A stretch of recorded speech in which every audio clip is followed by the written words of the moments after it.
Então, muito bom dia a todas, e ao Danilo, e o Kleber também, então todas e todos. Hoje nós vamos conversar um pouco sobre a experiência brasileira, né? Procurando trazer para a nossa realidade, para a nossa atualidade, esses questionamentos sobre inovação, grupos criativos e a Agenda 2030. Né? No primeiro encontro, eu procurei compartilhar com vocês algumas conceituações, algumas noções, informações e referências teóricas, metodológicas e conceituais. No encontro de ontem, nós conversamos sobre a dinâmica, né, as dinâmicas, né, que envolvem grupos criativos e algumas situações no Brasil que se revelaram inovadoras do ponto de vista social, no caso, a economia solidária e o laboratório de organização social, né, duas experiências nascidas, né, na segunda metade do século XX e que tinham enfoque justamente na redução da pobreza, da desigualdade social e da promoção da qualidade de vida, do emprego e da distribuição de renda. Né? E hoje, então, eu pensei inicialmente em trabalhar com três grupos, museu, da museologia, da sociologia e da medicina, mas o tempo disponível para os nossos encontros revelou-se aqui muito pequeno para minha ambição. Então, eu vou trabalhar com vocês hoje apenas um grupo, que é o da museologia,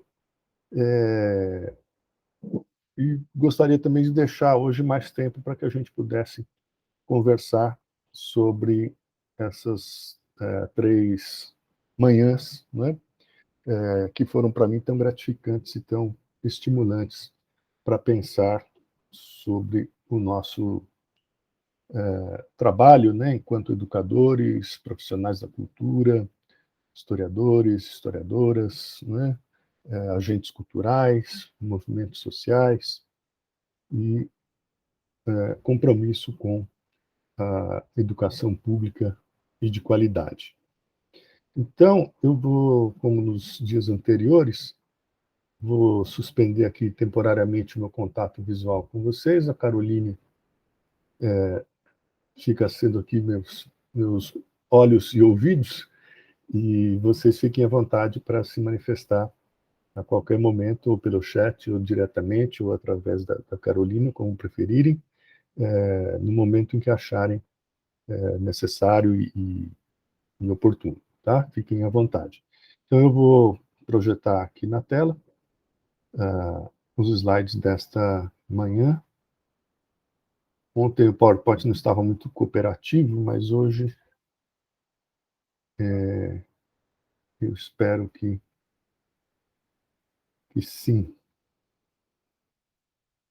Pronto. Entrou, Carol? Tá, o slide? Sim. Tá. Então vamos lá. Então hoje é o nosso terceiro encontro, né?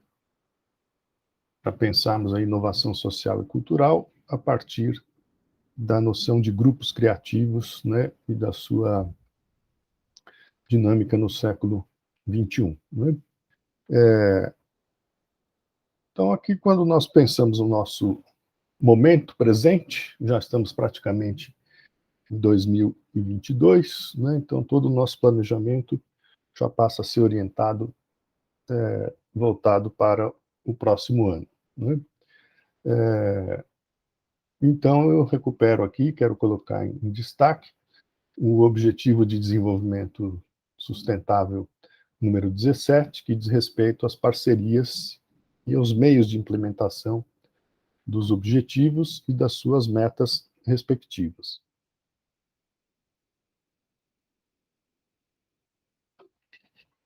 Então, no que se refere às metas, né, propostas pela Agenda 2030 para esse objetivo 17, que é um objetivo tem o objetivo de atender, né, de viabilizar a implementação dos demais e a si próprio também, né?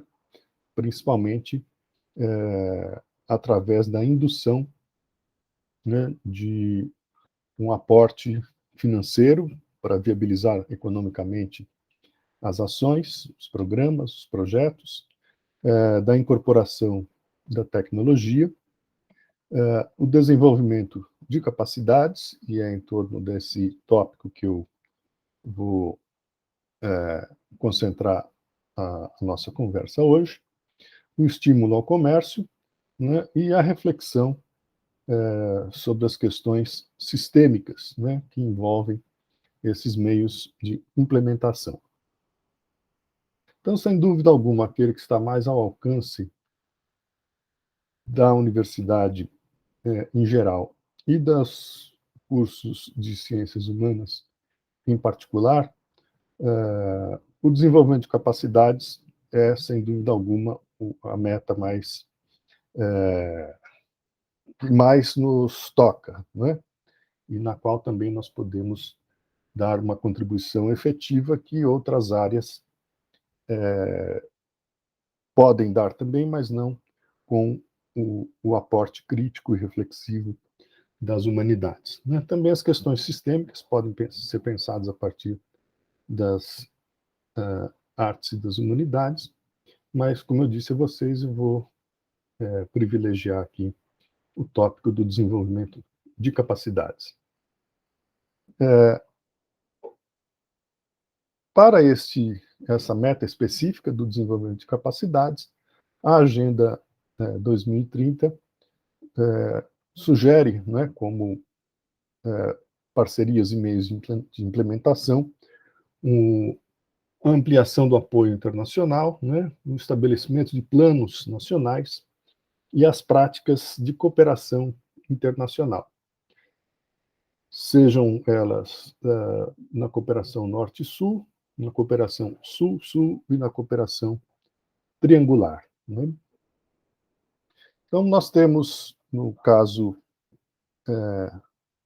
da lusofonia, né, um privilégio de contarmos, né, com esse economista e historiador, Carlos Lopes, um, um experiente gestor público também na Guiné-Bissau, né, antiga colônia africana, portuguesa na África, perdão, na costa ocidental da África, que se tornou independente após a Revolução dos Cravos em Portugal, em 1974. E o Carlos Lopes participou do movimento pela independência, integrou também o governo independente, né, sob a liderança de Amílcar Cabral, e iniciou uma carreira na diplomacia do sistema ONU, e ali desenvolveu a sua carreira como um dos técnicos hoje mais conceituados, né, e ativos, e que tem seus livros publicados no Brasil, particularmente este que está editado pela editora Unesp, Cooperação e Desenvolvimento Humano, Agenda Emergente para o Novo Milênio, está dedicado justamente às estratégias, né, para o desenvolvimento de capacidades. O livro foi escrito no contexto, né, da definição dos objetivos de desenvolvimento do milênio, e também às vésperas, né, do início da década das Nações Unidas para da educação para o desenvolvimento sustentável, né? Então, o Carlos Lopes nos faz uma proposta, né, de pensar o desenvolvimento de capacidades de forma articulada, né, diferenciando 3 dimensões das práticas de cooperação para o desenvolvimento, mas que não devem ser realizadas isoladamente, mas sim de forma articulada, né? Esse livro é resultado de quase 30 anos, né, de experiência do Carlos Lopes nas práticas de cooperação internacional, uma vez que a formação do Estado Nacional na Guiné-Bissau, né, tem uma trajetória e uma história muito, muito interessante, e não tenho tempo aqui para desenvolvê-la, mas vale a pena conhecer a experiência da Guiné-Bissau, né? O próprio Paulo Freire, né, esteve na Guiné-Bissau implantando, né, programas de alfabetização em massa, e é um caso muito estudado, né, na bibliografia como experiências fracassadas, né, de cooperação internacional, no caso da Guiné-Bissau e de vários outros países que alcançaram a independência nos anos 60 e 70, particularmente no continente africano, né? Então, o livro do Carlos Lopes é uma reflexão e um produto de uma experiência concreta bastante fecunda, né? Então, a partir dele que nós organizamos esta apresentação, né? Então, eu gostaria de comentar com vocês um pouco a experiência da formação, né, de museólogos, né, de profissionais de museus no estado de São Paulo, na década de 70 e na década de 80, a partir de um grupo que foi se constituindo em torno dessa personalidade, né, que está aqui à esquerda, né, da fotografia, comentando, né, essa peça de arte sacra, aqui, uma imagem em madeira, né, de um santo da Igreja Católica. Ela se chamava, né, Valdiza Rússio Camargo Guarnieri. Ela faleceu prematuramente, né, no auge da sua atividade profissional, em 1990, e pela sua ação institucional, com as características que eu vou mencionar a seguir, nós podemos identificar vários traços que distinguem, né, esse grupo de profissionais formados na década de 80, no curso de especialização em museologia, criado e dirigido pela professora Valdiza, e que resultou na formação de um grande número de profissionais e que marcaram, né, a atuação da museologia brasileira e que distinguem, né, a prática museológica, a formação profissional na museologia no estado de São Paulo em relação às experiências consolidadas que existiam até então no Rio de Janeiro, o curso criado pelo Gustavo Barroso, em 1932, e também na Bahia, né? Então, nós tivemos até a década de 70, nós tínhamos apenas 2 núcleos formadores de profissionais na museologia, um no Rio de Janeiro e o outro no estado da Bahia, e na década de 70 vai se constituir um campo profissional, né, da museologia no estado de São Paulo, e que vai assumir características muito próprias, né, e que, pela sua dinâmica de organização e de funcionamento, a partir das categorias, né, nos propõe Domênico De Masi, nós poderíamos talvez chamá-lo de tipificá-lo, né, como um grupo criativo, né? Os próprios integrantes desse deste grupo muitas vezes se referem, né, como o grupo da Valdisa, né, ou o grupo do curso da Valdisa. Então, existe uma memória e uma identidade que se cristalizou em torno dessas pessoas no campo da museologia e que tinha como referência principal a Valdisa Rússio Camargo Guarnieri. Bom, a trajetória da Valdisa é muito interessante também, né?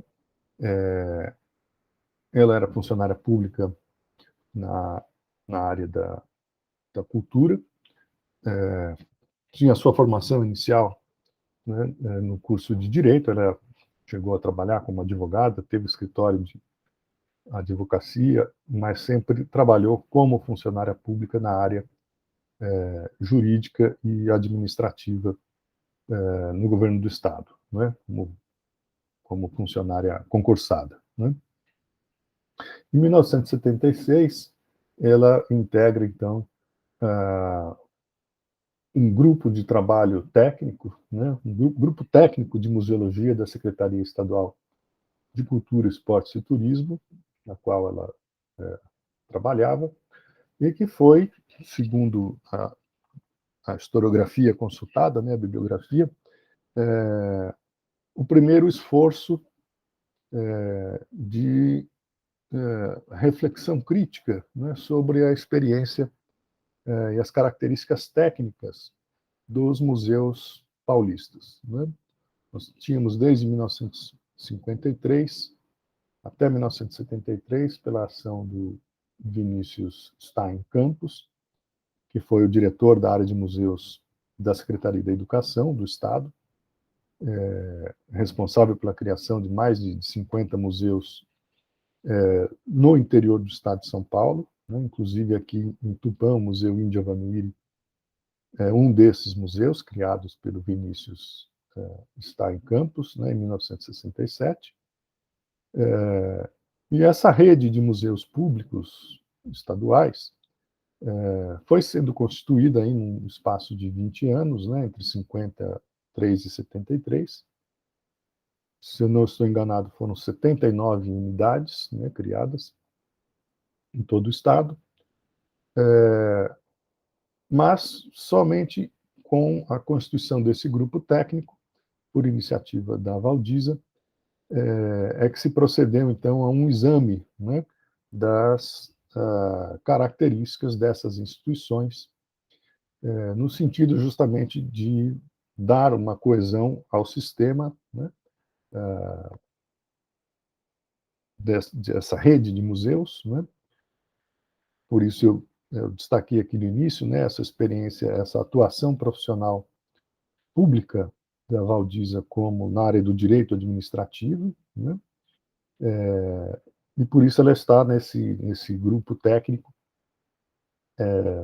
e vai reorganizar, né, e regulamentar funcionamento dessas instituições.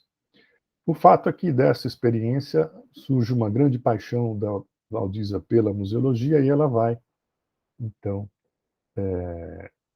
desenvolver uma nova carreira no campo da museologia, lembrando que ela nunca deixou, né, seu cargo de funcionária pública no governo do Estado, e toda a sua ação em torno da museologia então, foi desenvolvida no âmbito da Secretaria de Cultura e dos momentos, né, fora do expediente da Secretaria, principalmente quando ela organiza um curso de especialização em museologia, lato sensu, que funcionou entre 1978 e 1996.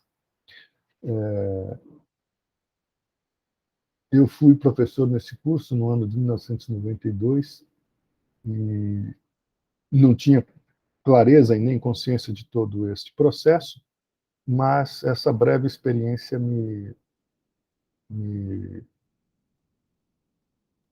cristalizou na memória, né, uma série de pessoas, de ações, de de reuniões, né, e da dinâmica institucional desse curso em museologia.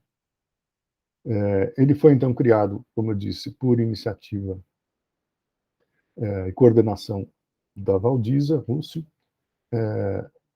Nesses 22 anos em que o curso funcionou, ele formou 142 profissionais, sendo que 53 figuravam entre os 160 museólogos registrados, né, no quarto Conselho Regional de Museologia, né, do Estado, que é a unidade correspondente ao Estado de São Paulo. Esse curso teve desdobramento em 85 com a criação do Instituto de Museologia, na mesma instituição em que o curso funcionou, né, que foi a Fundação Escola de Sociologia e Política de São Paulo. A primeira turma do curso foi formada, né, numa parceria de duas instituições, a Fundação Escola de Sociologia e Política e o MASP, o Museu de Arte de São Paulo, e já a partir da segunda turma ele se tornou um curso exclusivo, né, da Fundação Escola de Sociologia, ainda como curso de especialização. Em 1985 foi organizado o Instituto de Museologia, né? A trajetória desse instituto coincide, né, em muitos aspectos, com a trajetória da própria Valdiza, né? A promoção de cursos, oficinas, exposições, aulas, palestras, né? Publicação de artigos, participação e promoção de reuniões nacionais e internacionais, edição de uma revista e vários projetos museológicos, né? Dois dos mais expressivos, o Museu da Indústria, que funcionou durante um tempo, mas não foi plenamente consolidado, e a Estação Ciência, né? Uma iniciativa do CNPq que existe até hoje, está em atividade, né? Também esses profissionais que passaram, né, estiveram em contato nesses 22 anos, organizaram uma associação paulista, né, de museólogos e também uma associação de trabalhadores em museu, mas ambas não tiveram continuidade, né? Mas de toda forma revela uma intenção, né, de organicidade e de articulação dos profissionais e dos professores, né, e pesquisadores neste campo de conhecimento, né? Então, essa museologia que vai se formar em São Paulo vai ter características singulares, né, como eu disse, que vai diferenciar esta museologia paulista em relação às experiências anteriores, né, a mais antiga e consolidada delas é do Rio de Janeiro, vinha desde os anos 30, e também da museologia, a formação, né, de museólogos na Bahia, na Universidade Federal, né, da Bahia. Então, as características dessa museologia paulista, ou do grupo da Valdiza, ou do Instituto de Museologia, né, aí há várias denominações conforme a época e a pessoa que faz referência a esse momento e esse grupo, né? Tem então essa característica, né, de formação pedagógica e profissional, de funcionamento institucional, em uma faculdade de sociologia, né, a Fundação Escola de Sociologia e Política não é uma universidade, ela é uma faculdade, né, que mantém, além do curso de Sociologia e Política, que está na origem da sua criação, em 1933, posteriormente também criou um curso de biblioteconomia, né? O funcionamento, então, nesta faculdade vai responder por esse perfil mais social do que técnico, né? Na formação da museologia para profissionais no estado de São Paulo, né? E esse é um fator de diferenciação, como eu disse, a formação na Bahia e no Rio de Janeiro era um caráter mais técnico, né? Operacional, conservação, higienização, restauração, né? Exposições, catálogos, né? Isso criou uma certa tensão e uma certa disputa e rivalidade entre os núcleos de formação da museologia, e que só amainaram, de uma certa forma, quando, em 1984, houve a regulamentação da profissão de museólogo, né? Então, foi preciso que os grupos conversassem entre si e definissem, né, um pouco qual seria o perfil desejado para o profissional atuante na museologia, né? Essa perspectiva, né, do curso de museologia em São Paulo, desde o início, né, por como característica, né, da própria Valdisa, assumiu as feições do que hoje nós conhecemos, né, como a sociomuseologia, né, um dos campos mais dinâmicos, né, de reflexão, de pesquisa e de atuação profissional no campo da museologia, né? E essa característica é justamente distintiva, né? É o fato de se buscar uma museologia baseada, né, ou tendo como referência os alicerces, né, da sociologia, como diz um depoimento de uma ex-aluna da professora Valdisa, né? A própria experiência da dissertação de mestrado e da tese de doutorado que a Valdisa defendeu, né, na Faculdade de Sociologia, são classificadas, foram concebidas como sociologia, né, dos museus, ou sociologia da museologia, né? Então, daí esse traço distintivo de uma museologia com forte conteúdo social, que este curso proporcionou, né, na formação de, de tantos profissionais, né? Mais de uma centena de profissionais nos 22 anos em que ele existiu institucionalmente, né? Há um conjunto de referências, né, de depoimentos de ex-alunos, né, participantes, amigos do, da Valdisa, né, que em algum momento, ou durante todo esse momento, estiveram em contato com a professora Valdisa, né? Eu fiz aqui esses slides, mas as bolinhas ficaram muito pequenininhas, né? Não sei se vocês vão ter dificuldade para ler, mas posso ler aqui em voz alta também, para que vocês possam ter uma visão aqui de conjunto, né? O que eu chamei aqui a memória do alunado, né? Alunado era como a expressão que a Valdisa utilizava com seus próprios alunos, né? Com seus colegas de trabalho de museus, porque, sendo um curso de especialização, também os alunos desse curso tornavam-se, muitos deles foram professores, né, na sequência, neste próprio curso, né? Então, ela tinha uma atenção muito particular, né, para com a formação desses profissionais, e sempre colocou em destaque a importância dessa relação com esses novos profissionais, né, em formação inicial, em formação continuada, como o grupo privilegiado das ações, né, de formação, de qualificação profissional, de reconhecimento profissional desses jovens, né, ou profissionais experientes no campo da museologia, né? Então, eu separei aqui, a partir de depoimentos, algumas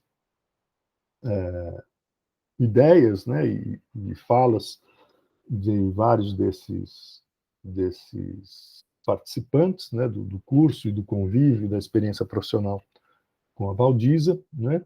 Então, entre as características apontadas, algumas delas se repetem nos depoimentos, então eu preferi trabalhar com essa diversidade, né, de olhares, de perspectivas deste alunado, né, em relação a ela, né? Então, ela é vista, né, nessa memória do alunado como uma pessoa dinâmica e de ideias inovadoras, né? No quadrinho roxinho aqui à esquerda, né? O pensamento e encantamento, né? Motivadora, pioneira, combativa.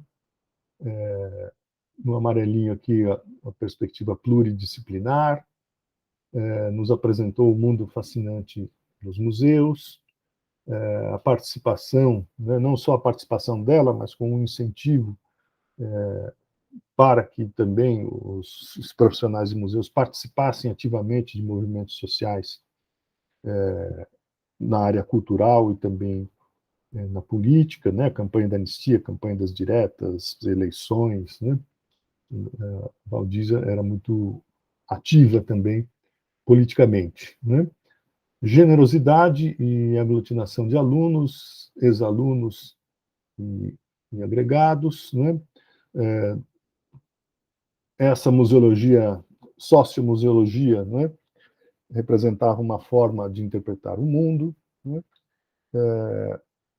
E esta frase, né, de uma das suas alunas e depois colegas de trabalho, né, faz referência né, que éramos um grupo de alunas muito coeso, né? Então vejam que estas características aqui nos remetem muito aos perfis, né, examinados na pesquisa do Domenico De Masi, lá, A Emoção e a Regra, os grupos criativos na Europa. Então, eu fui lendo os depoimentos e a bibliografia, buscando essas características, e elas foram se confirmando, né?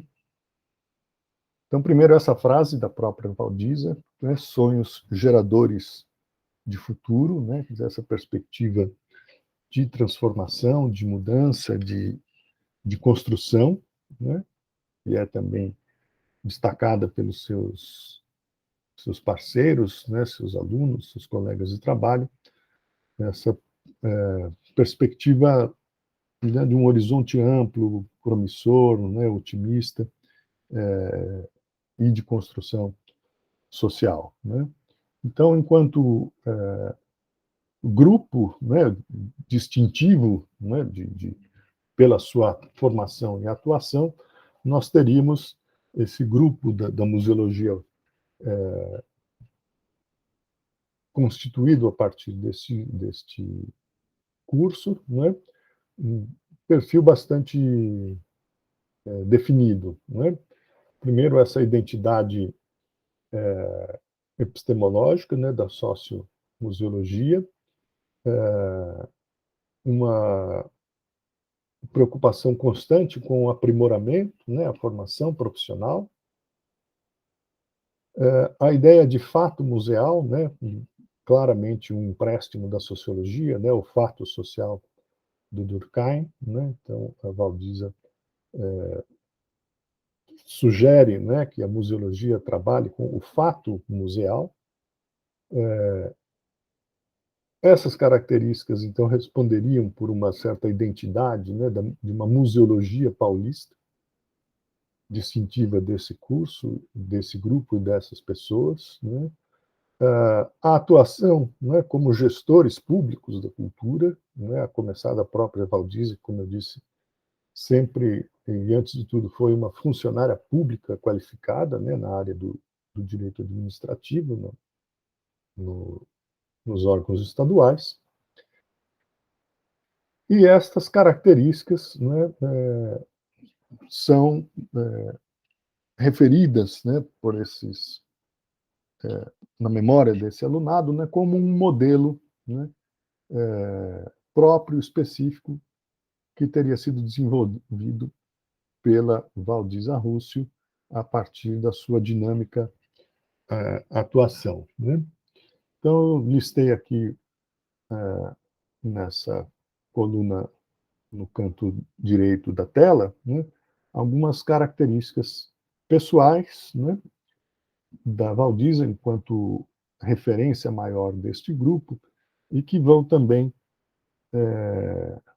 encontrando correspondência com as características apontadas na pesquisa do grupo do Domenico De Masi, né, a emoção e a regra, né? Então, enquanto ser humano, né, a alegria, a generosidade, a esperança, a interação com as pessoas, né, um esforço, um entusiasmo, uma dedicação também em comum, né? Esta perspectiva de futuro, que sempre ter uma visão prospectiva, né, de construção, de mudança, de formação, de transformação, um olhar atento não só para a especificidade local e regional, mas também vinculada, né, ao debate internacional nesse campo profissional, através do Conselho Internacional de Museus e seus comitês temáticos, né? E a Valdiza teve uma atuação destacada justamente no Comitê de Formação Profissional. O caráter público, né, e o papel social dos museus, também sempre reafirmado na formação e na atuação tanto da Valdiza quanto dos alunos e profissionais que passaram, né, pelo Instituto de Museologia e pelo curso de especialização.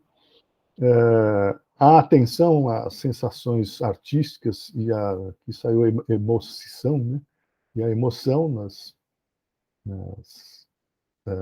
do trabalho museológico, né?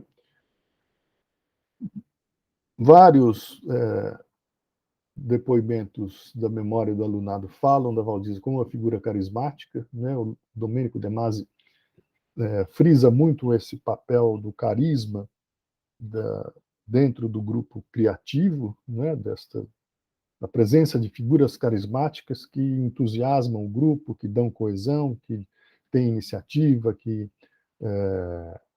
têm uma perspectiva de futuro, né? Enfim, que não deixam, vamos dizer assim, a peteca cair, né? E também a dimensão da amizade, né? Da relação interpessoal, encontros, jantares, reuniões, né? E não só o convívio profissional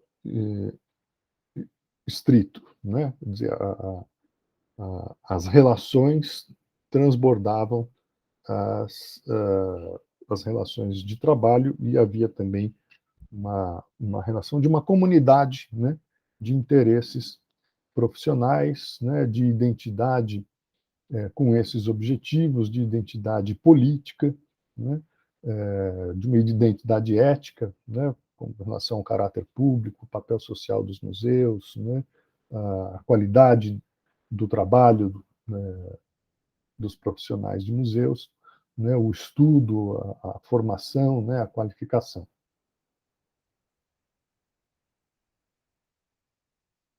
E eu concluo, então, esta digressão aqui em torno desse grupo aglutinado em torno da figura da Valdiza Rússio, né, com essa frase dela, que está em um trabalho que ela apresentou em um seminário no México, em 1987, 3 anos antes dela falecer, né? Talvez o mundo mesmo será visto como o grande museu da humanidade, né? Quando eu montei esses slides, o programa aqui vai nos dando opções, né, de design, e me chamou muito a atenção essa imagem do planeta Terra ao fundo, porque eu falei, puxa vida, nós vamos terminar com essa ideia, né, universal e essa perspectiva ampla, né? E, e eu tinha já selecionado aqui, vocês estão lembrados desde o primeiro dia, tenho compartilhado aqui com vocês algumas imagens do Einstein, né, pelas razões que eu expus ontem e anteontem, né, e eu terminaria aqui, tinha justamente deixado esta fotografia, uma das mais famosas, né, do próprio, dessa figura excêntrica, né, do Einstein, e essa é uma resposta muito espontânea, criativa, mas também muito crítica, né, do Einstein a um certo assédio que ele sofria por parte da mídia e de pessoas, de curiosos, interessados, né, na sua figura. Essa fotografia foi feita no fim de noite, né, depois de uma comemoração do seu 72º aniversário, né?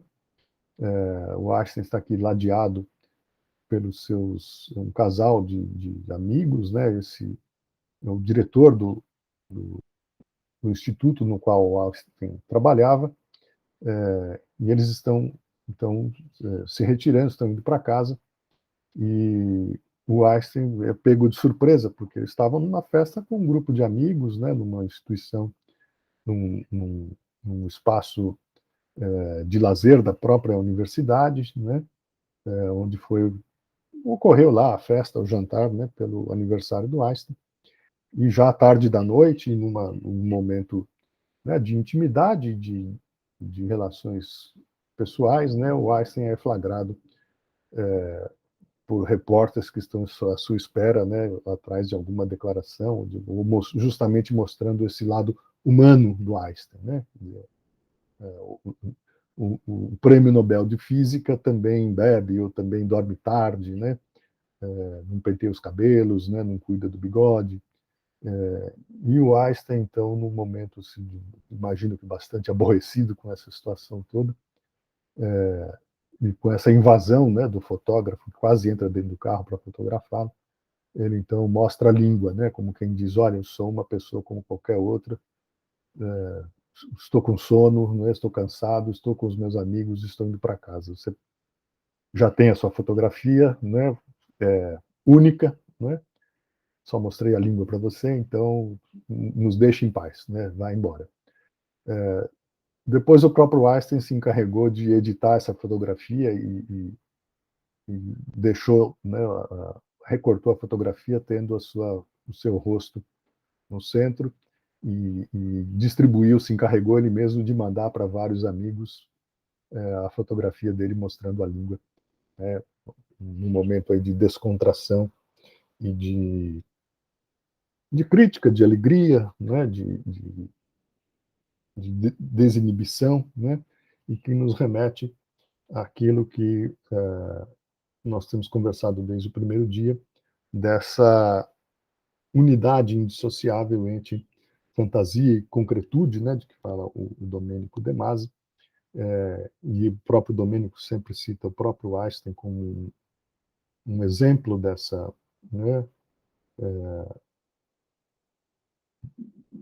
dessa personalidade, não é? Ao contrário do que as representações tendem a cristalizar de um cientista, né, absorvido, né, completamente imerso no seu próprio mundo, descolado da realidade, né, o cientista maluco que não penteia o cabelo, né, o que está sempre com o cabelo desgrenhado, o bigode mal aparado. E a biografia e os próprios depoimentos do Einstein mostram justamente o contrário, né? Existe o cientista racional, mas existe também um ser humano que está atento a outras dimensões da vida, né? O problema da guerra, o problema né, da desigualdade social, da cultura, né? Do lazer, do convívio com os amigos, né? Das viagens, do lazer, né?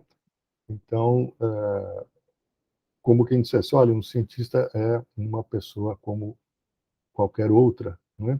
E sem, né, o próprio Einstein vai dizer, né, sem essa abertura para o lúdico, para o sensorial, para a música, para a paisagem, para o lazer, para o entretenimento, a própria ciência, né, seria mais pobre, né? Então, eu encerro, né, essa sequência aqui de conversas com vocês, né, lembrando essa característica e nos divertindo aqui com a atitude, né, crítica, né, mas bem-humorada, né, do Einstein na saída da sua festinha de aniversário aí de 72 anos. Né? Por último, mas não menos importante, né, lembrar aqui que Dia dos Professores é também Dia das Professoras. Né? Não por acaso, nos Objetivos de Desenvolvimento Sustentável, a gente tem, lado a lado, né, e na sequência, o objetivo 4, né, promoção da educação de qualidade, e diretamente vinculado a ele o objetivo 5, a promoção da igualdade de gênero. Né?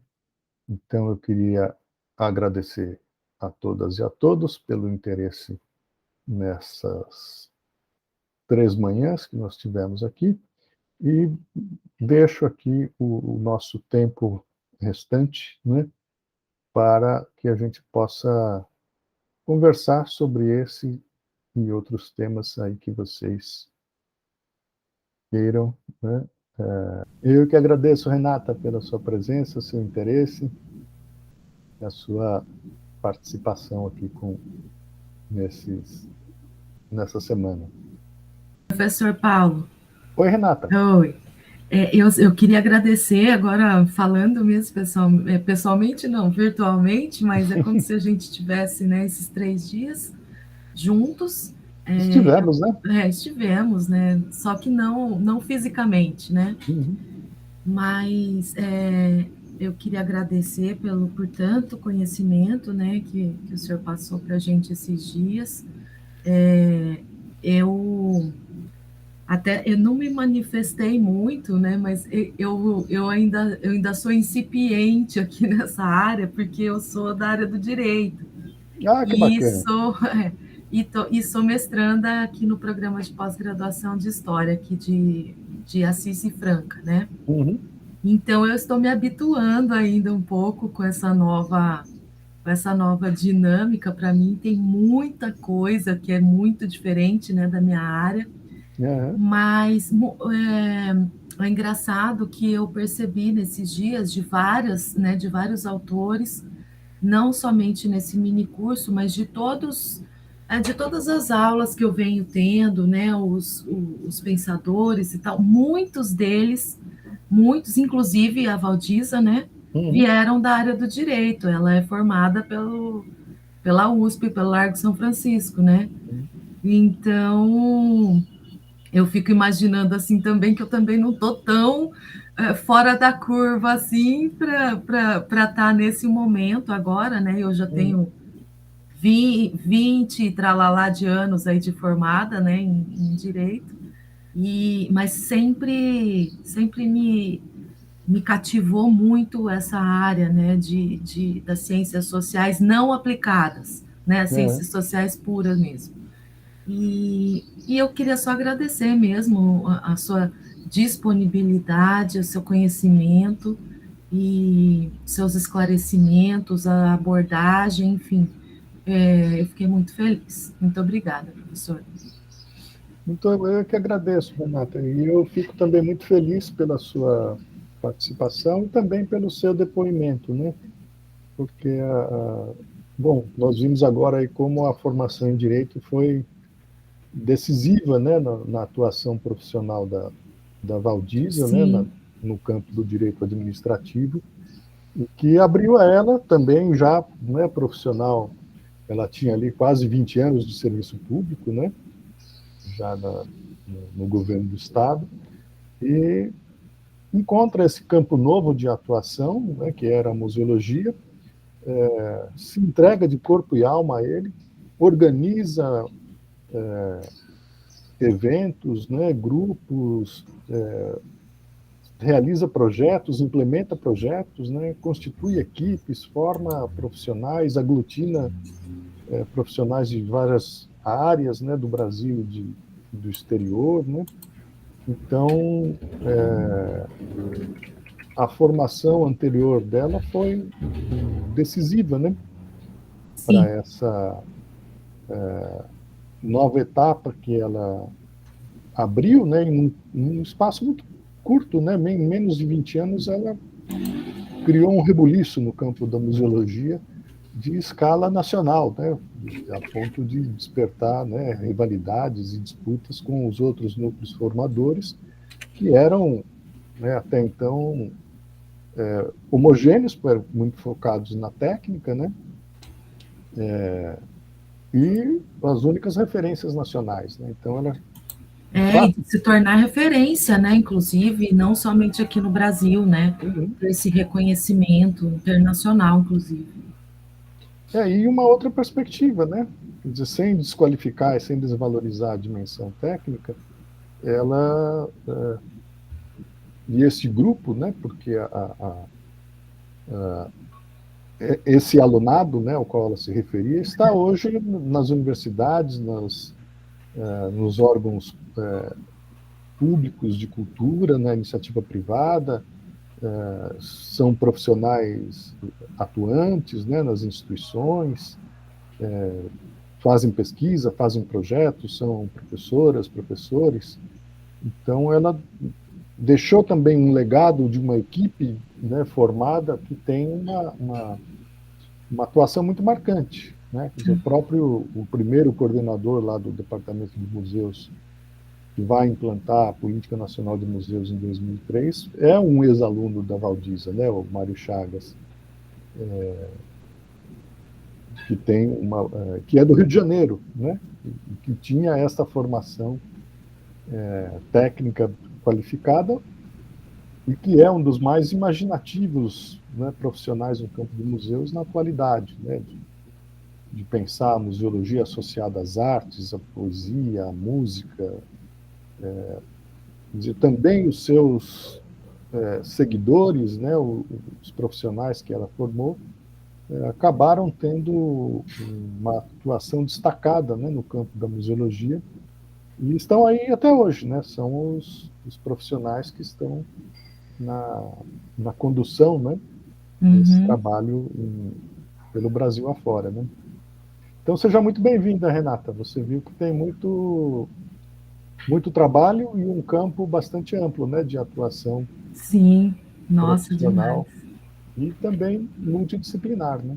Exatamente, é isso que eu ia falar. A multidisciplinaridade, eu acho que ela é imprescindível, né, para hoje em dia, pelo menos, para se ver e abordar e estudar qualquer coisa, né? Sim. Não cabe mais as caixinhas, né? Cada um no seu quadrado, ou o que quer que seja, né? Que as pessoas falem. Então, achei muito bacana. Exato. E pelas características que eu procurei reunir aqui, eu acho que nós podemos falar num grupo criativo, né? Com certeza. De museólogos nos termos ali do Até pela Domênico De forma, Masi. me parece, eu não sei se eu estou falando besteira, mas me parece assim que até a visão, né, de como eram vistos os museus, acho que foi um foco, né, que eles tiveram aí de virada de chave aí para o museu ser, digamos ali, uma coisa meio monolítica ali, que estava ali, uma coisa, né, não sei, um objeto, né, e a pessoa está ali vendo. Então, não seria só isso, né? Acho que a Exato. visão que eles tentaram passar é que havia uma troca, né? Tanto da pessoa com o próprio museu, né? Quanto do museu para com as pessoas e a sociedade, enfim. Exato, é justamente esse caráter público, né, e o papel social das instituições culturais, né? Exatamente. E também aqui a gente encontra as características que o De Masi fala, né, quando se refere aos grupos criativos, né? de que não é um projeto consciente no sentido de que nós vamos nos reunir para fazer isso com tais objetivos. É uma dinâmica social, né? É um processo de interação. Ele vai sendo construído, né, conforme Exato. as ideias vão se aglutinando ali, né? Então, se alguém disse assim, a Valdiza quis criar um grupo criativo, não é verdade, né? Como o próprio Domênico nos alerta, né? O traço geral dos grupos criativos é que eles não são elaborados previamente, não há fórmulas, né? Eles são um resultado histórico e não um projeto pré-concebido, né? São uma experiência, são um fato social, né? Sim. Uma materialização de um conjunto de relações interpessoais, interinstitucionais, sociais, que é mais amplo, né? Muito bom. Eu é que agradeço, Renata, muito bom a gente ter a oportunidade de conversar sobre isso e muito prazer em conhecê-la também. Bem-vindo ao nosso programa de pós-graduação. Eu que agradeço, professor. Você está originalmente do campus de Franca ou de Assis? Assis. Assis. Isso, Assis. Porque em Franca tem curso de Direito também, né? Tem. Mas eu fiz Direito em Marília, na Fundação. Tá. E depois de muitos anos, me embrenhei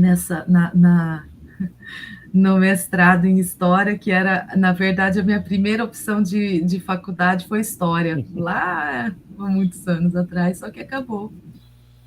Acabou que eu acabei fazendo Direito. Direito. Por isso que eu sempre digo para os meus alunos, né, estudem História, para você não ter que estudar depois. Né? Já estuda agora, depois você Tá certo. quiser mudar de profissão, mas já fica com a História com o diploma na mão. Né?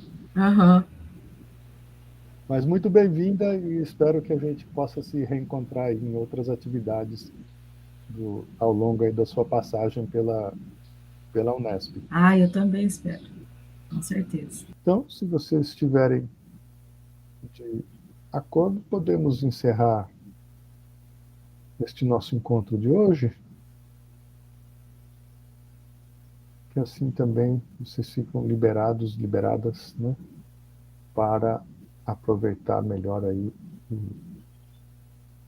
o último dia dessa Semana de História 2021, né?